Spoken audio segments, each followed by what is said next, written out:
सूर बोलती शब्दांची शब्द पाहती रंग स्वरांचे रूप नवे साकारून येई मैत्र से हे शब्द सुरांचे मैत्र से हे शब्द सुरांचे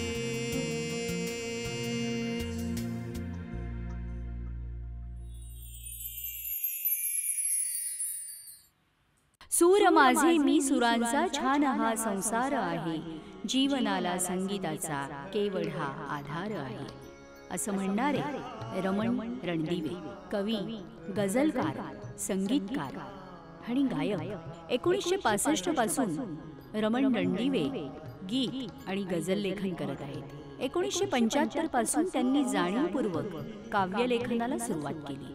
ऋतुफुलांचा, चंद्रमेंदीच्या खुणा, संप्रधार, काहूर, समर्पण, आत्मसंवाद असे त्यांचे कविता संग्रह प्रकाशित आहेत. 1970 पासून ते 1919 पर्यंत रमण रणदिवे यांना एकूण 54 पुरस्कार मिळालेले आहेत. राज्य शासनाचा ग. दि. माडगूळकर पुरस्कार, साहित्य परिषद पुणे तर्फे नाग देशपांडे पुरस्कार, सुरेश भट, भाऊसाहेब पाटणकर, सुरेश नाडकर्णी, साहित्य सम्राट नचिन केळकर यांच्या नावाने असलेले पुरस्कार, तसंच जीवन गौरव, गझलदीप पुरस्कार, गझल भूषण, गझल गौरव, पुणे रत्न, काव्य जीवन गौरव असे असंख्य पुरस्कार त्यांना आजपर्यंत मिळालेले आहेत. त्यांनी चित्रपटांसाठीही गीत लेखन केलेलं आहे. अनेक अल्बमसाठी त्यांनी गीतलेखन केलेलं आहे.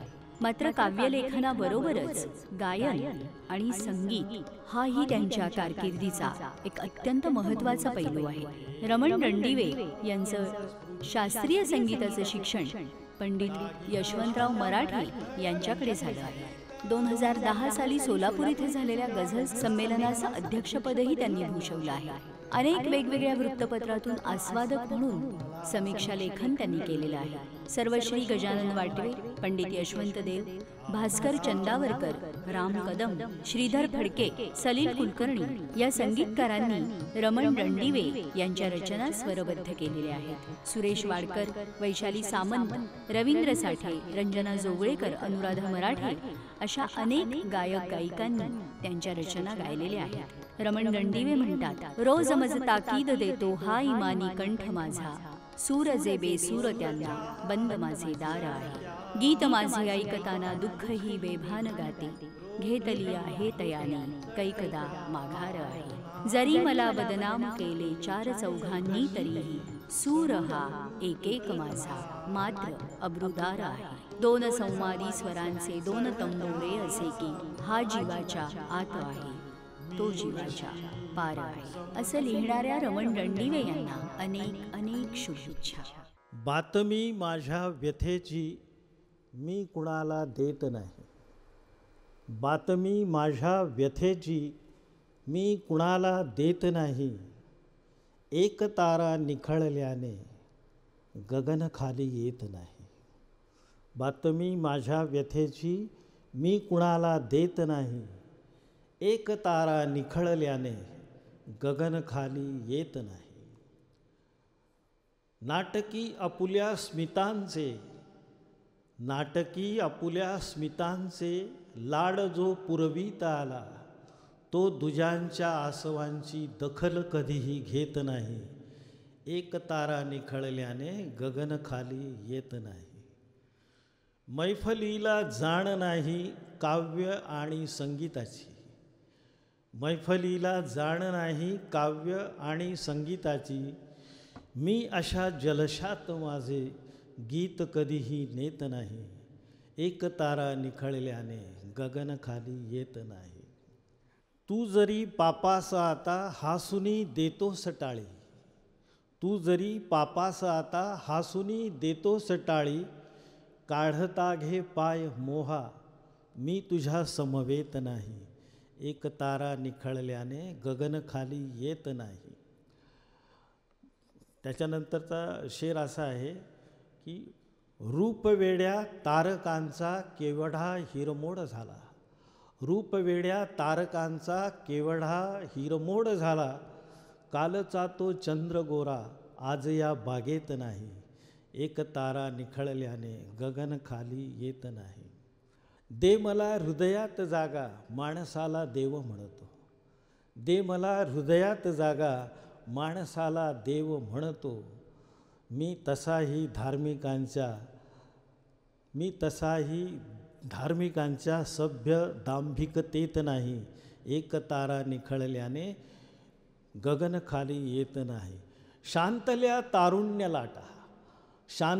तारुण्य लाटा हे खरे आहे, परंतु मानभावी वादळाचा चांगला संकेत नाही. मानभावी वादळाचा चांगला संकेत नाही. एक तारा निखळल्याने गगन खाली येत नाही. बातमी माझ्या व्यथेची मी कुणाला देत नाही. मी कुणाला देत नाही. क्या बात आहे रमण दादा, क्या बात आहे. नमस्कार रसिको. मैत्र हे शब्द सुरांचे या कार्यक्रमाच्या आजच्या भागामध्ये मी विघ्नेश जोशी तुम्हा सगळ्यांचे अगदी मनापासून स्वागत करतो. आज आपण गप्पा मारणार आहोत सुप्रसिद्ध गायक, संगीत दिग्दर्शक आणि गझलकार श्री रमण रणदिवे यांच्याशी. रमण दादा, तुमचं मैत्र हे शब्द सुरांचे या कार्यक्रमाच्या या भागामध्ये अगदी मनापासून स्वागत करतो. तुमच्या साथीदारांचंही स्वागत करतो. तबला साथ निलेश रणदिवे, गायन साथ अनुराधा कुबेर, संवादिनी साथ सौमित्र क्षीरसागर आणि सिंथेसायझर साथ रवींद्र मोहिते. रमण दादा, आज सगळे रसिक तुम्हाला गायक म्हणून ओळखतात, संगीत दिग्दर्शक म्हणून ओळखतात आणि गझलकार म्हणून ओळखतात. पण मी तुम्हाला पहिला प्रश्न असा विचारणार आहे की तुमच्यातला गझलकार आधी आला की गायक आधी आला की संगीत दिग्दर्शक आधी आला? माझ्याकडे आधी कविता आली. अच्छा. आणि कवितेच्या प्रेमातनं मी गझलेकडे वळालो. बरं. त्याचं कारण सुरेश भट हां यांचा मी रंग माझा वेगळा जेव्हा वाचला तेव्हा मी त्यांच्या गझलांनी झपाटून गेलो. आणि त्याही पूर्वी गाण्याची आवड असल्यामुळे मी बेगम अख्तर, मेहदी हसन, गुलाम अली यांच्या गझला मी ऐकत आलेलो. गाण्याचं अंग असल्यामुळे मला असं वाटलं की आपणही गझला का लिहू नये मराठीमध्ये, कारण त्याला जी मिळणारी दाद तर ती मला फार मोलाची वाटली. आणि म्हणून मी कवितेकडून गझलेकडे वळालो. असा प्रकार झाला. तुम्ही संवादिनी सुद्धा वाजवता, तर शास्त्रीय संगीताचं असं रितसर तुम्ही शिक्षण घेतलंय कुठे? नाही, मला माझे वडील अतिशय उत्तम गायक होते. ते उत्तम कवी होते आणि ते उत्तम भजनं गायचे. बरं. आणि त्यांनी मला वयाच्या 8व्या वर्षी हार्मोनियम शिकवली. अच्छा. वडिलांनी मला हार्मोनियम शिकवली आणि त्याच्यामुळे संगीताचा जो नाद, म्हणजे आमच्याकडे पेटी, तबला, तंबोरा सगळं घरीच होतं. त्यामुळे मला संगीताचं जे शिक्षण आहे ते वडिलांकडनं घरातूनच मिळालं. म्हणजे आम्हाला वारसा आहे. म्हणजे माझे आजोबासुद्धा कीर्तनकार होते. वडील मग भजनं गायला लागले आणि त्यामुळे म्हणजे संगीताची गोडी लागली. आणि शब्द आणि सूर, म्हणजे शब्द आणि अर्थ यांच्या सहभावाचं असं अस्तित्व सुरातनं कसं उजळून निघतं हे जेव्हा मी स्वतः चाली लावायला लागलो तेव्हा कळायला लागलं. क्या बात आहे, क्या बात आहे. आणि गाणं ज्याला कंठसंगीत आपण म्हणतो ते तर तुम्ही? नाही, कंठ म्हणजे मुळात माझा आवाज मुळात चांगला होता आणि म्हणूनच माझ्या वडिलांना. चांगला होता म्हणजे काय? आजही चांगला. तुम्ही फार छान गायलात, आम्ही ऐकलं ना. तर वडील म्हणाले, अरे तू बरा गातो, जरा तू शास्त्रीय संगीत शिक. म्हणून मग त्यांनी मला पंडित यशवंतराव मराठे यांच्याकडे नेलं. अच्छा. आणि ते यशवंतराव मराठ्यांनी मला म्हणाले, तुला पेटी येते का? तुम्ही म्हटलं हो. मला म्हणून दाखव काहीतरी. मग मी त्यांना एक अभंग म्हणून दाखवला आणि तो त्यांना आवडला. म्हणाले, मी तुला शिकवीन म्हणून. मग असं 3 वर्ष मी त्यांच्याकडे गाणं शिकलो. पण मी नोकरीला प्रायव्हेट सेक्टर असल्यामुळे 3 शिफ्टमध्ये काम मला करावं लागलं. त्यामुळे रियाजाला मला जेवढा वेळ द्यायला हवा होता तेवढा मला देता आला नाही. आणि म्हणून गाणं मागे पडलं आणि कविता पुढे गेली. असं केलं. म्हणजे मला शब्दांचा आणि सुरांचा लळा अगदी लहानपणापासूनच होता, कारण घरातूनच ते संस्कार आमचे माझ्या वडिलांनी केले. काव्य आणि संगीताचे संस्कार आम्हाला घरातूनच मिळाले. आणि मग त्याच्यामुळे मग आयुष्यामध्ये दुसरं काहीच नाही. जेव्हा मी पेटी घेऊन बसतो तेव्हा मला शब्द खुणा करतात, आणि जेव्हा मी कविता लिहायला पॅड घेऊन बसतो तेव्हा मला सूर खुणा करतात. मला दोघांचं ऐकावं लागतं. आणि शब्द लिहिताना किंवा कविता लिहिताना त्या शब्दांच्या आतलं जे सुरांचं अस्तर आहे ते कसं शोधून काढायचं हे मी ह्या प्रख्यात संगीतकारांच्या रचना ऐकून ऐकून शिकलो. मदन मोहन, सलील चौधरी, श्रीनिवास खळे, सुधीर फडके, वाटवे यांच्या रचना मी खूप ऐकल्या. कसं काय संगीत दिलेलं आहे आणि शब्दांना कसा न्याय दिलेला आहे. म्हणजे शब्दप्रधान गायकीचे जनक यशवंत देव त्यांच्या रचना ऐकल्या. त्यामुळे मला संगीत देण्याची उर्मी ती निर्माण झाली की नाही बुवा, हे जे आहे हे वेगळं टॅलेंट आहे. म्हणजे मुख्य जरी कवी असला तरी त्याला त्याच्या शब्दांना, कवीच्या शब्दांना न्याय देणं हे संगीतकाराचं काम आहे. आणि जशा दोन वेली एकमेकांना लपेटून घेताना बघणाऱ्याला मात्र असं वाटतं की एकच वेल आहे, तसे शब्द आणि सूर हे दोन्ही स्पंद एकच असले पाहिजेत असं म्हणून त्या दृष्टीने मी संगीताकडे वळालो. काय असतं, शब्दप्रभू माणूस बोलायला लागला ना की अशी उदाहरणं देतो. नाही तर आम्ही त्याला वेणी फणी वगैरे असं काही त्याच्यात गुंतून आम्ही आपले केस मोकळे, केस बांधलेले किंवा आंबाडा याच्या पलीकडे. साहित्यिक असल्यामुळे माझा भाषेचा स्तर थोडासा वरच्या दर्जाचा चांगलाच वरच्या दर्जाचा. आता मी एक थोडंसं तुम्हाला डिस्टर्ब करतो. आत्ता मध्ये बोलताना तुम्ही ज्यांचा उल्लेख केलात, पंडित यशवंत मराठे, तर असं सहज विचारावं असं वाटतं. म्हणजे तुम्ही गायक आहातच, पण जेव्हा शिकत होतात त्यावेळी आपण शास्त्रीय संगीताचे गायक व्हावं हो असं तुम्हाला त्यावेळी वाटलं. तेव्हा वाटलं, पण जितका रियाज त्याचा करावा लागतो, शास्त्रीय संगीताला खूप रियाज करावा लागतो. आणि शेवटी कसं आहे, आधी रियाज, मग साधना, मग संस्कार, आणि मग त्याच्यानंतर सिद्धी, मग प्रसिद्धी, अशा 4-5 पायऱ्या आहेत. क्या बात आहे. पण असं काही होत नाही, आपल्याला मुळात रियाजालाच वेळ नाही. तर त्यामुळे मग माझं गाणं मागे पडलं आणि मग मी वाचन खूप केलं आणि मग कविता पुढे गेली आणि शास्त्रीय संगीत मागे पडलं. असं झालं. ते मला गाण्याला पुरेसा वेळ देता आला नाही. शास्त्रीय संगीत मला खूप शिकायची इच्छा होती, परंतु नाही मला शिकता आलं, कारण मी तेवढा वेळ नाही देऊ शकतो.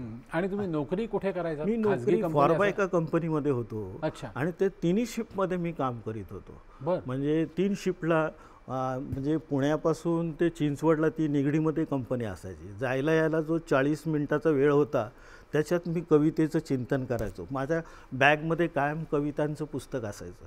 मग शांताबाई, सुरेश भट, पाडगावकर, बापट हे सगळे माझ्या वही म्हणजे पिशवीमध्ये असायचे. मग जाताना आपलं वाचायचं, पाठीमागे सगळे गप्पा मारत बसायचे, पण मी ड्रायव्हरच्या डाव्या हाताला बसायचो आणि तेवढे 40 मिनटं मी चिंतनात घालवायचो, वाचनात घालवायचो. त्याच्यामुळे झालं काय की मला कवितेचा लळा लागला आणि इतका लळा लागला की तो जीवापार लळा लागला. त्यामुळे सगळे जरी सोडून गेले तरी कवितेचा हात आपल्या पाठीवर असेल एवढं मला हमी वाटते. क्या बात आहे, क्या बात आहे. पुढच्या मुद्द्याकडे येऊया, पण तत्पूर्वी आपण अनुराधा ताईंकडनं तुमची एखादी गझल ऐकूया. हो हो हो चालेल. ती कुठली गझल त्या सादर करणार आहेत? एक गीत आहे ते, रे सावळ्या घना. ते जलदिक तलामध्ये मी यमनमध्ये बांधलेलं आहे. रे सावळ्या घना बरसून जा. ती आता म्हणेल.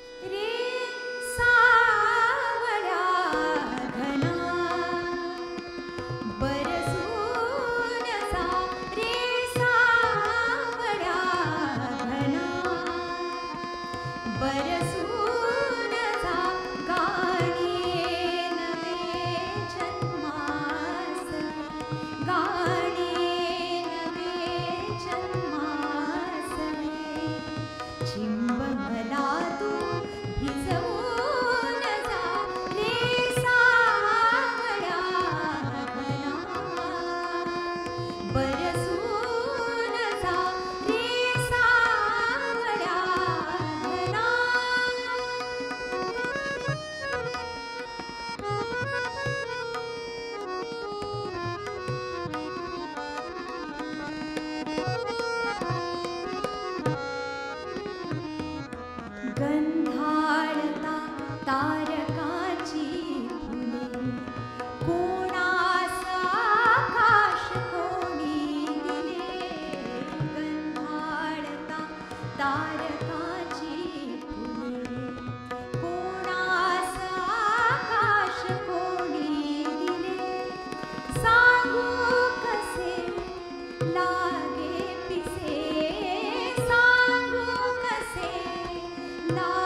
रमणदादा, एक छोटासा प्रश्न असा विचारायचा आहे की आत्ता म्हणजे अनुराधाताईंचं गाणं व्हायच्या आधी तुम्ही गीत असा शब्द वापरलात, तर गीत आणि गझल यामध्ये नेमका फरक काय?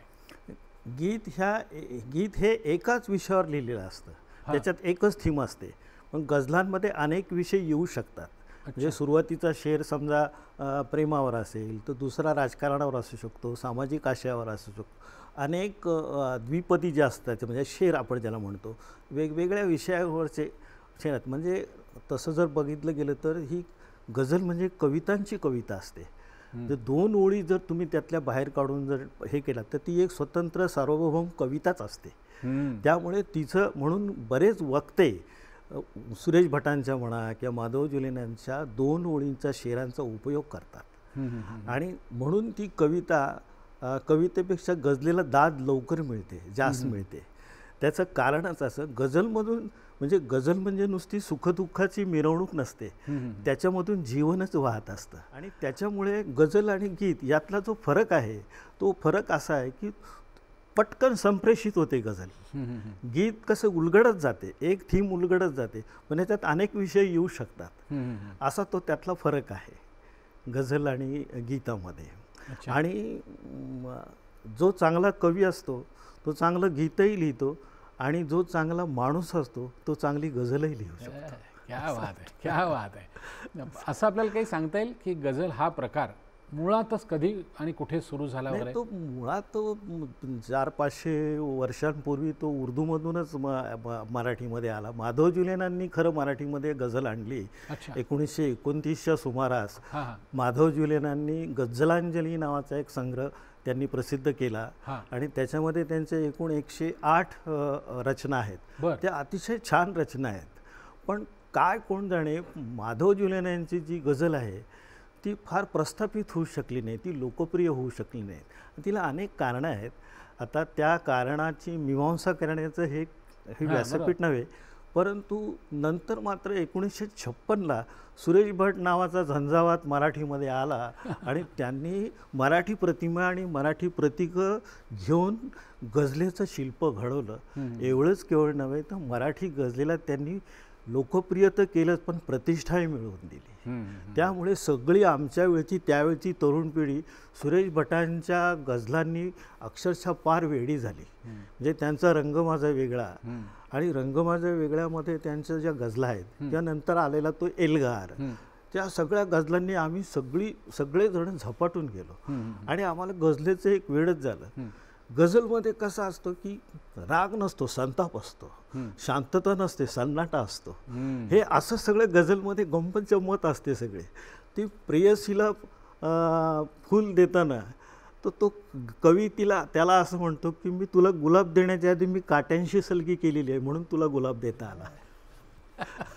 तुमच्या म्हणून असे म्हणजे समानार्थी शब्द सुद्धा ढोबळमानाने तसंच वाटतात, पण किती फरक असू शकतो. राग आणि संताप, शांत आणि सन्नाटा, याच्यात गझलची ती गंमतच आहे. म्हणजे गझल म्हणजे तुम्हाला बघा, सगळ्यांना गझल आवडते, असं एकही माणूस नाही की त्याला गझल आवडत. त्याला कळत काय नाही, तो राग कोणता आहे, तो ताल कोणता आहे, त्याला काय माहित नाही. तो फक्त काय म्हणतो, माझ्या कानाला गोड लागेल. आणि आपल्याला म्हणजे सर्वसामान्य माणसाला खुश करायचं असतं. ज्याला गाणं कळतं तो हे बघा, प्रत्येक व्यासपीठाला टाळ्यांची तोरणं बांधलेली असतात. किती टाळ्या खिशात न्यायच्या हे कलावंताच्या वकुबावर ठरतं. क्या बात आहे, क्या बात आहे. रमणदादा, आपण पुढचा भाग ना, म्हणजे नाव हेच असेल शब्द मैत्र हे शब्द सुरांचे, पण आपण तिथे फक्त शब्दच ठेवूया. तुम्ही एक एक काय तुमच्याकडनं अशी वाक्य येत आहेत ना, ते वाक्य काय, टाळ्यांची तोरणं काय आता तुम्ही सांगितलं? प्रत्येक व्यासपीठाला टाळ्यांची तोरणं बांधलेली असतात. किती टाळ्या खिशात घेऊन जायचं हे कलावंताच्या वकुबावर ठरतं. क्या बात आहे, क्या बात आहे. एखादी रचना आपण ऐकूया आणि मग पुन्हा आपल्या गप्पांकडे वळूया. मी गझलच सादर करतो आपल्या पुढे.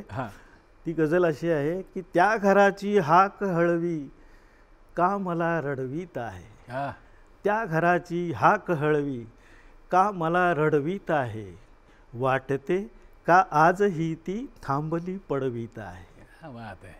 त्या घराची हाक हळवी का मला रडवीत, संपले सर्वस्व तरीही मी तसा कंगाल नाही, संपले सर्वस्व तरीही मी तसा कंगाल नाही, रोज एकेका स्मृतीचा दागिना घडवीत आहे, त्या घराची हाक हळवी का मला रडवीत आहे. ऐकवतो आपल्याला.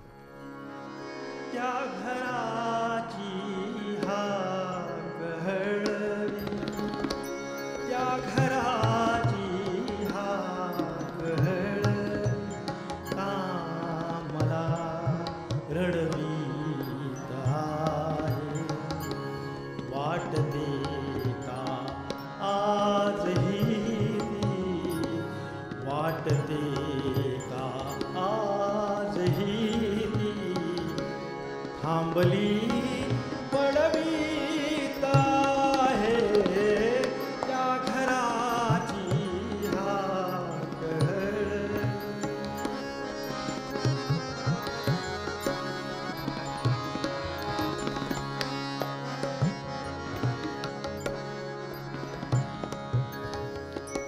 संपले सर्वस्व तरीही मी तसा कंगाल नाही.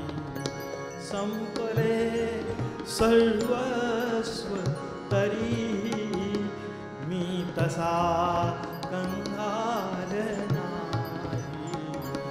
रोज एकेका स्मृतीचा, रोज एकेका स्मृतीचा दागिना घडवीत आहे, त्या घराची हाक हळवी का मला रडवीत आहे, का मला रडवीत आहे.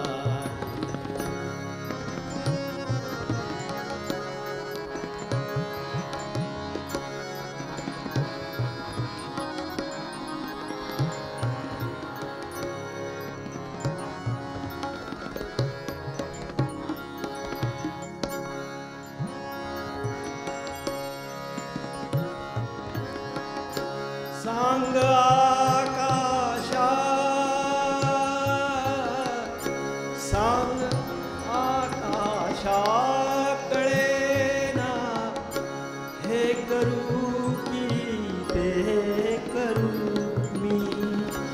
सांग आकाशा कळेना, हे करू की ते करू मी. चंद्र बोलावीत आहे, चंद्र बोलावीत आहे, चांदणे अडवीत आहे, त्या घराची हाक हळवी का मला रडवीत आहे.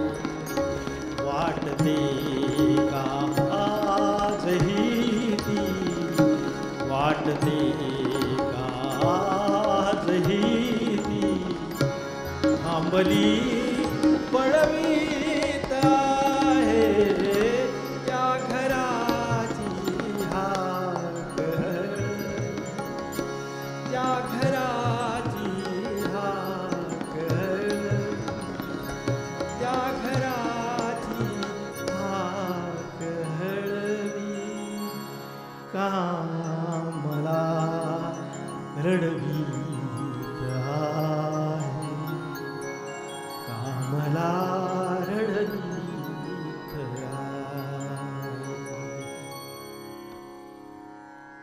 गझलचे असे काही काय म्हणू आपण म्हणजे साहित्यिक असे काही नियम असतात का? हो हो छंद काय वृत्त मात्रा असं आहे? कसं आहे, गझल हे वृत्तबद्ध काव्य आहे. हां वृत्तबद्ध काव्य असल्यामुळे त्याला एक काफिया असतो. काफिया म्हणजे उपांत्य यमक आणि रदीप असते, त्याला ते अंत्ययमक असतं, ते आवश्यक असतं त्याला त्याच्यामध्ये. आणि नुसतं काफिया आणि रदीप तुम्ही जर योजलं तर ती गझल किंवा तो शेर होतोच असं नव्हे. अच्छा. त्या संपूर्ण द्विपदीमध्ये म्हणजे आता तुम्हाला सांगायचं म्हणजे हसवून चेहऱ्याला फसवून लोक गेले, हसवून चेहऱ्याला फसवून लोक गेले, आयुष्य टाचलेले उसवून लोक गेले. ही गझल झाली. आलं का लक्षात? ही गझल वाचूनच सुरेश भटांचं लक्ष माझ्याकडे गेलं आणि मग कोण आहे हा मनुष्य? मग पुण्यातला आहे. मग ते साहित्य परिषदेत गेले. कोण आहे? मग तिथे एक कवी बसले, ते तो माझा मित्र आहे, त्यांना बोलून आण म्हणे येते. आणि मग सुरेश भटांच्यामुळे आणि दुसरं एक नाव मला आवर्जून सांगायचं आहे की पुण्याचे प्राध्यापक सुरेशचंद्र नाडकर्णी यांनी सुद्धा आम्हाला खूप मराठी गझल शिकवली. आणि गझल कसं वाचायची, कशी वाचायची, कशी सादर करायची ह्याचे पण त्यांनी धडे दिले. म्हणजे सुरेश द्वयांनी आमची गझल जी भरकटलेली होती ती जागेवर आणली. आणि असं आहे. आणि सुरेश भट नेहमी म्हणायचे की ज्याला वृत्तबद्दल लिहिता येतं म्हणून त्याला गझल लिहिता येईलच असं नाही. गझल लिहिणं फार कठीण आहे. आणि याच्यासाठी त्यांनी संपूर्ण महाराष्ट्र पिंजून काढला आणि संपूर्ण महाराष्ट्रातल्या तरुण पिढीच्या सगळ्यांच्या गझला न कंटाळता ऐकल्या. आणि त्यांना असं वाटलं की बाबा ह्याच्यामध्ये काहीतरी गझल लिहिण्याचं काहीतरी आहे, कसब आहे. मग त्यांना ते शिकवायचे. माझ्याकडे येऊन ते सुरेश भट अनेकदा राहायचे. त्यांचा मी खूप आवडता गझलकार. आणि खरोखर सुरेश भटांनी त्यावेळेला तरुण पिढीला जो वेळ दिला तो त्यांच्या समकालीनांच्यापैकी प्रस्थापित कोणी कवींनी दिला नाही. तरुण पिढीला सुरेश भटांनी खूप वेळ दिला, गझल शिकवली, गझलचा प्रसार केला, प्रचार केला. आणि त्यामुळे बरीच आज जवळजवळ 200-250 लोक गझलकार महाराष्ट्रामध्ये चांगली उत्तम गझल लिहित आहेत. अच्छा. हां, म्हणजे तेव्हा सुरेश भटांनी लिहिलं होतं की जाणते ही बाग माझ्या सोसण्याच्या सार्थकाला, जाणते ही बाग माझ्या सोसण्याच्या सार्थकाला, या इथे मी अमृताचे रोपटे रुजवून गेलो. आता त्याचा महावृक्ष झालेला आहे. म्हणजे इतके गझलकार संपूर्ण महाराष्ट्रामध्ये अतिशय छान गझला लिहित आहेत. आणि असं त्यांच्या नवीन लोकांच्या गझला ऐकून असं मला कधी कधी वाटतं आपण आपला अभिमान जरा बाजूला ठेवला पाहिजे. इतकी चांगली गझल लिहित आहेत ते. कारण कसं आहे की तुम्हाला दाद देण्याचं भान पाहिजे. म्हणजे शब्दांची कशी, माझीच कविता आहे, दाद देण्याचे तुम्हाला भान आहे, आज शब्दांची कसोटी छान आहे, या जरा सांभाळून कंठी सुरांनो, वावगे बोलू नका हो अक्षरांनो, जाणकारांचा शहाणा कान आहे, आज शब्दांची कसोटी छान आहे. क्या बात आहे, क्या बात आहे, क्या बात आहे. असं आहे. मैत्र से हे शब्द सुरांचे.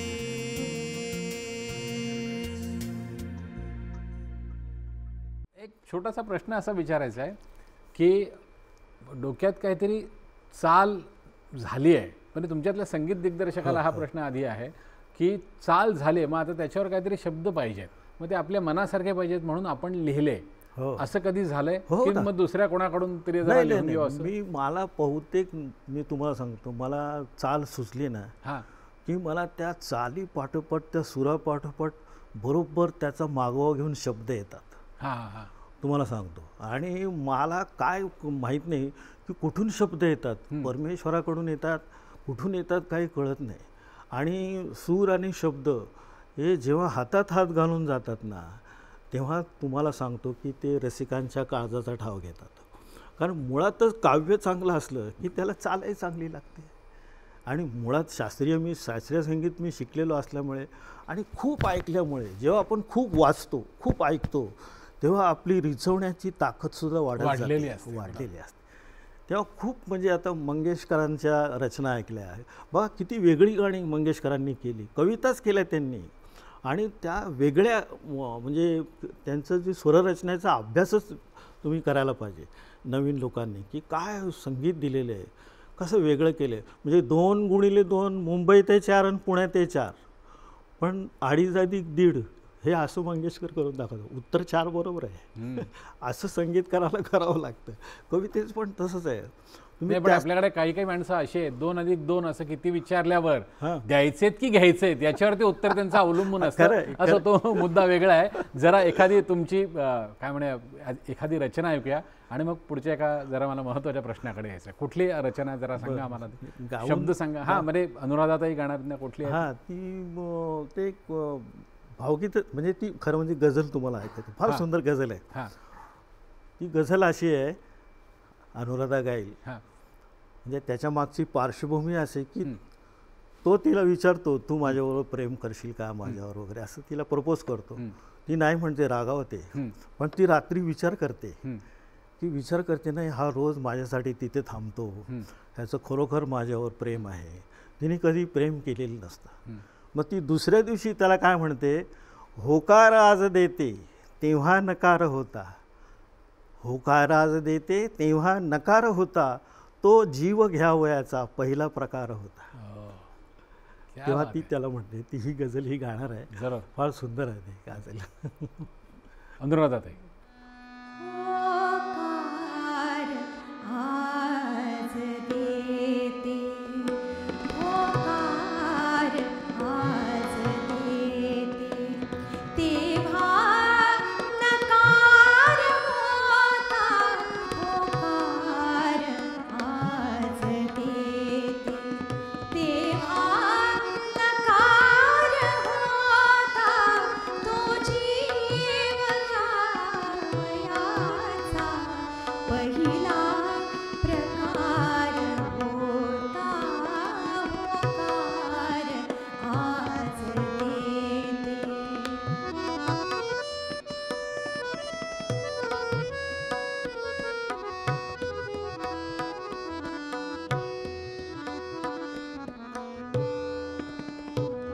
जेव्हा तुला फुलांच्या गर्दीत शोधले मी, जेव्हा तुला फुलांच्या गर्दीत शोधले मी, तेव्हा सुगंध कोठी, तेव्हा सुगंध कोठी झाला मसार होता, तो जीव घ्यावयाचा पहिला प्रकार होता.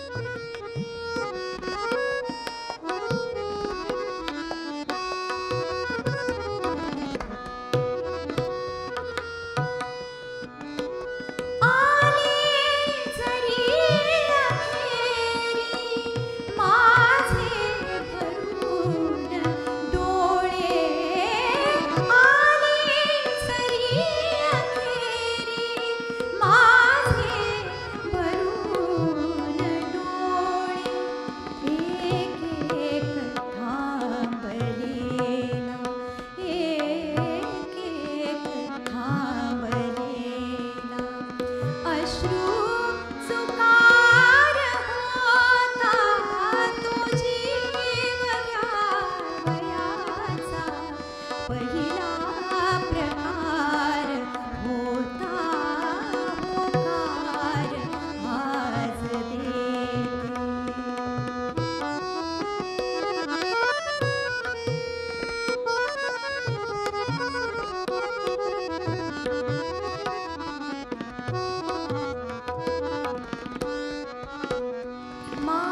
माझ्यावरी कशाला केले इलाज त्यांनी, माझ्यावरी कशाला केले इलाज त्यांनी, साऱ्याच औषधानं, साऱ्याच औषधानं माझा विकार होता, तो जीव घ्यावयाचा पहिला प्रकार होता, होकार आज देते, तेव्हा नकार होता, तो जीव घ्यावयाचा पहिला प्रकार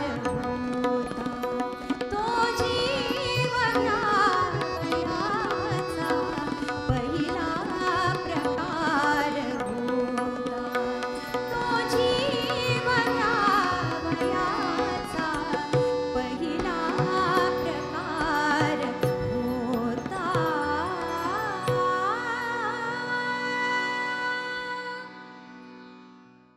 मैत्र से हे शब्द सुरांचे.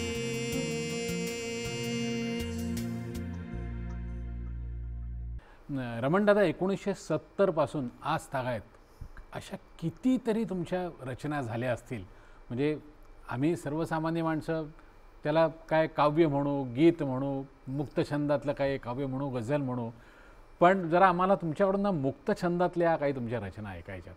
बरं, जरा ऐकवा ना, किंवा काही कविता असतील तर अशा, म्हणजे शब्द फक्त ऐकायचे आहेत. हो हो, हां मी ऐकवतो. हां कारण कवितेचं कसं आहे, कवितेचा प्रकार कुठलाही असतो, पण त्यातला माणूस सच्चा असला पाहिजे. आणि संस्कृतीच्या प्रारंभापासून चांगली कविता जगण्याला सौंदर्य देत आलेली आहे. संस्कृती म्हणजे अंधार आणि प्रकाश यांच्यातल्या संघर्षाचा, चिरंतन संघर्षाचा इतिहास असतो. मग जी कविता सत्याची साधना करते, शिवाचं रक्षण करते आणि सुंदराचा शोध घेते, ती कविता प्रकाशाच्या बाजूने उभी राहते. म्हणून कविता अनुभूतीच्या एका तळावर थांबत नाही, ती सतत पुढे जाते. हे म्हटलेलं आहे कुसुमाग्रजांनी. कारण कुसुमाग्रज आम्ही खूप वाचले, पाडगावकर खूप वाचले, भट खूप वाचले. आणि मुळात कविता म्हणजे काय, रक्तमांसाच्या अस्तित्वाला आलेला जाणीवांचा मोहर म्हणजे काव्य असतं. क्या बात आहे. काव्य म्हणजे रक्तमांसाच्या अस्तित्वाला आलेला जाणीवांचा मोहर असतो. म्हणजे प्राणपिंडाचा सखोल गाभा प्रदीप्त झाल्यानंतर वेदनांच्या काळ्या डहाळीला जे ज्वालेचे फूल येते, ते फूल म्हणजे कविता असते, असं शरदचंद्र मुक्तिबोधांनी म्हटलेलं आहे. तेव्हा कवितेचे किती व्याख्या केलेल्या आहेत. त्यामुळे कविता किंवा गीत किंवा मुक्तछंद, आता मुक्तछंदातल्या कितीतरी छान कविता आहे. आता एक तुम्हाला मुक्तछंद, मी माझे तुम्हाला 2 मुक्तछंद ऐकवतो. बघा तुम्हाला कसं वाटतंय ते, की मुक्तछंद असा आहे. खूप आग्रह केल्यानंतर पक्ष्यांना गाणं शिकवण्याचं झाडानं मान्य केलं. खूप आग्रह केल्यानंतर पक्ष्यांना गाणं शिकवण्याचं झाडानं मान्य केलं. एकाच अटीवर तुमच्या गळ्यावर चढलेले आभाळ गाण्याचे संस्कार आधी पुसले पाहिजेत.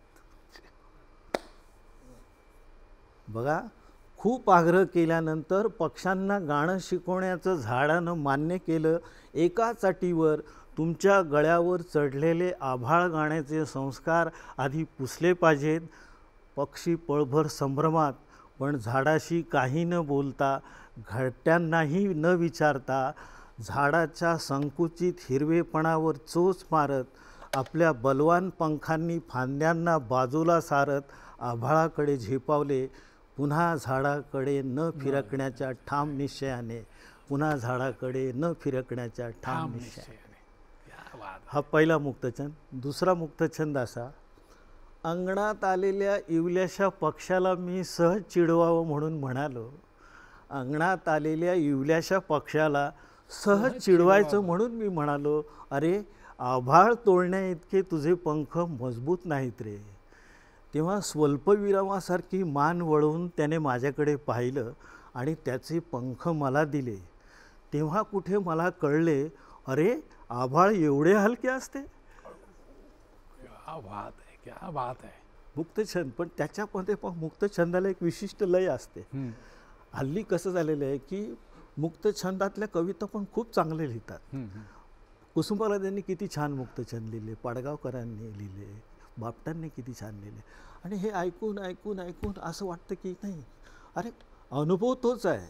म्हणजे अनुभवाची सत्यता, आशय संपन्नता आणि कलात्मकता यांचं संयोग म्हणजे कविता असते. म्हणजे मुळात अनुभव सच्चा असला पाहिजे. मानवी आयुष्यातील अपरिहार्य प्रश्नांची कठोर समंजस जाण आणि क्षणाच्या संचितावर सिद्धांताचे दडपण येऊ न देणारी नितळ प्रामाणिक अभिव्यक्ती म्हणजे कवितेचं फार मोठं बलस्थान असतं, असं ग्रेसनी म्हटलेलं आहे. त्यामुळे तुमचा अनुभव अधिक सच्चा असला पाहिजे. तुमचा अनुभव जो कसा आहे, चांगली कविता ही संस्कार करते. ती तुम्हाला सांगतो प्रचार करत नाही. संस्कार म्हणजे कवीच्या आत्मसंवादातून पुढे आलेला विचार असतो आणि प्रचार म्हणजे दत्तक घेतलेल्या जाणीवांचा उद्घोष असतो. क्या बात आहे. याचे कुसुमाग्रज त्यांनी म्हटलेलं आहे. त्यामुळे तुमचा अनुभव आजचा सच्चा असला पाहिजे, तरच तुम्हाला शब्द येतील. आणि कवी जेव्हा अर्थाला गुदमरवून टाकणारे शब्द बाजूला काढतो तेव्हा खऱ्या अर्थाने कविता दिसायला लागते. अन्यथा ती म्हणजे कविता नसतेच ती. कवितेला साधेपणा, स्पष्टपणा आणि खरेपणा भावतो. कवितेला देखावा चालत नाही. रंगरगोटी आपण करतो, पण कलप लावून कविता तरुण ठेवणारे खूप लोक असतात. पण तसं नाही चालत. कवितेला कलप चालत नाही. जेव्हा आतूनच यायला पाहिजे. क्या बात क्या बात आहे. एक रचना ऐकूया आणि मग तुमच्या पुन्हा आपण गप्पांकडे येऊया. हे अनुराधा एक गीत गाईल खूप छान. ते गीत म्हणजे शांताबाईंनी जेव्हा पहिल्यांदा ऐकलं तेव्हा म्हणाले हे गीत इतकं नाजूक आहे रमण की ऐकताना असं मला वाटतं हे तुटतंय की काय. इतकं नाजूक आहे. शांताबाईंच्या रचना म्हणजे शांताबाईंचे वाक्य आहे ते.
शांताबाई खूप माझ्या घरी खूपदा यायच्या.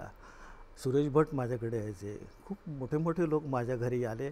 मी खरोखर मी फार भाग्यवान. आमच्या 5 रुपये भाड्याच्या घरामध्ये मंगेशकर, सुरेश भट, शांताबाई शेळके, शंकर वैद्य, राम कदम, यशवंत देव ही मोठी मोठी माणसं आली आणि ह्या सगळ्यांच्या प्रज्ञाप्रकाशात मला माझी कविता पारखून घेता आली. हे माझं फार मोठं भाग्य आहे.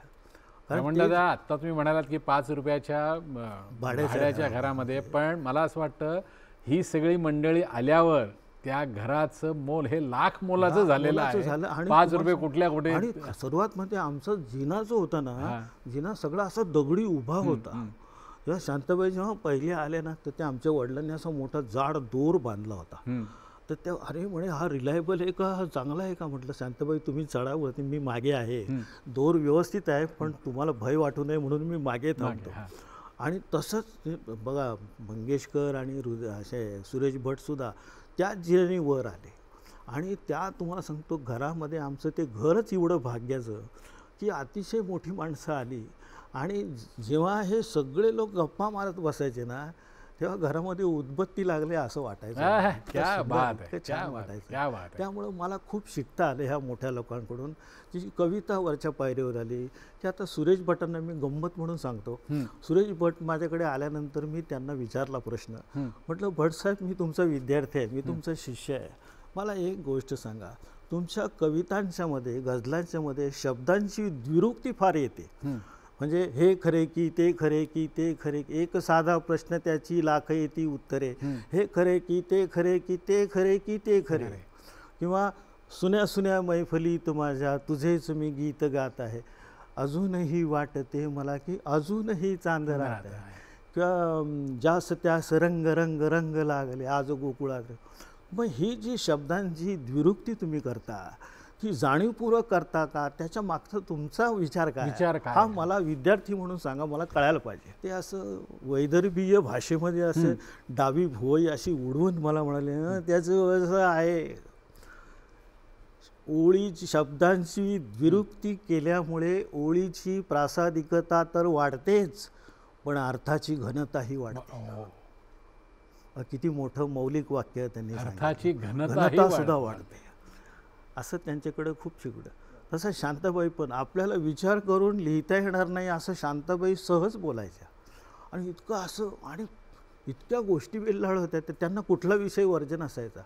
कालिदासापासून आमच्या मंडईतल्या तुळशीबेल बागेमध्ये अर्धा तास कसा घालवला याच्या मस्त गप्पा मारायच्या. त्या खूप शिकायला मिळाले ह्या लोकांना. आणि मला खरं म्हणजे ही ऐकत शिकत शिकत यांच्या गप्पा नुसत्या ऐकल्यासुद्धा, जसं गाणं खूप जणांचं ऐकलं तर यमन एकच आहे, राग एकच आहे, निरेगमधनिसा सानिध्य म्हणजे आरोहावर एकच आहे, पण तुम्ही गायला काय, तुमची पद्धत वेगळी, ह्याची पद्धत वेगळी, हिची पद्धत वेगळी, हिची म्हणजे सूर तेच आहेत. हे असं ह्यांच्याकडून मला खूप शिकायला मिळालं. गाण्यात मला घेऊ नका, पद्धत तुमची. मी गाणं म्हणजे सांगतो की एक मी उदाहरण दिलं की खूप मला ह्यांच्याकडनं ऐकायला मिळालं, म्हणजे शिकायला मिळालं.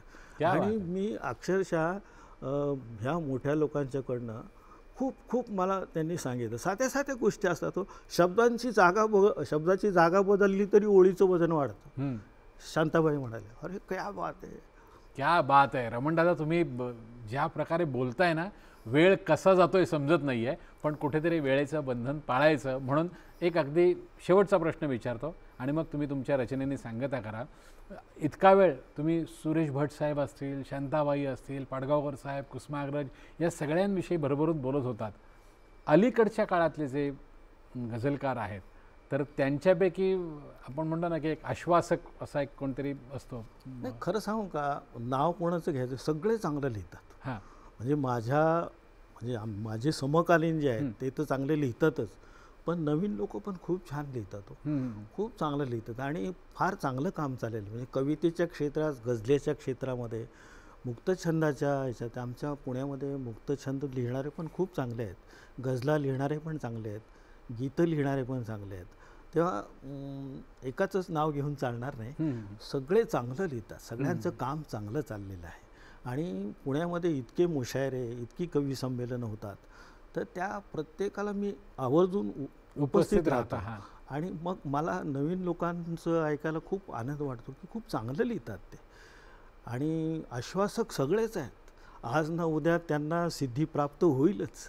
आणि शेवटी कसं आहे, एकदा का कवितेचा लळा लागला ना जीवापार, मग तो सुटत नाही हो, ते व्यसनासारखं आहे. खरं आहे, अगदी खरं. आणि तसंच आहे हे कविता काय, संगीत काय, गाणं काय, हे आपल्याला समृद्ध करणारं सगळं आहे. म्हणजे प्रापंचिक कटकटीतून तुमचं काळीज जरा बाजूला ठेवण्याचं काम हे काव्य आणि संगीत करतं. क्या बात आहे, क्या बात आहे.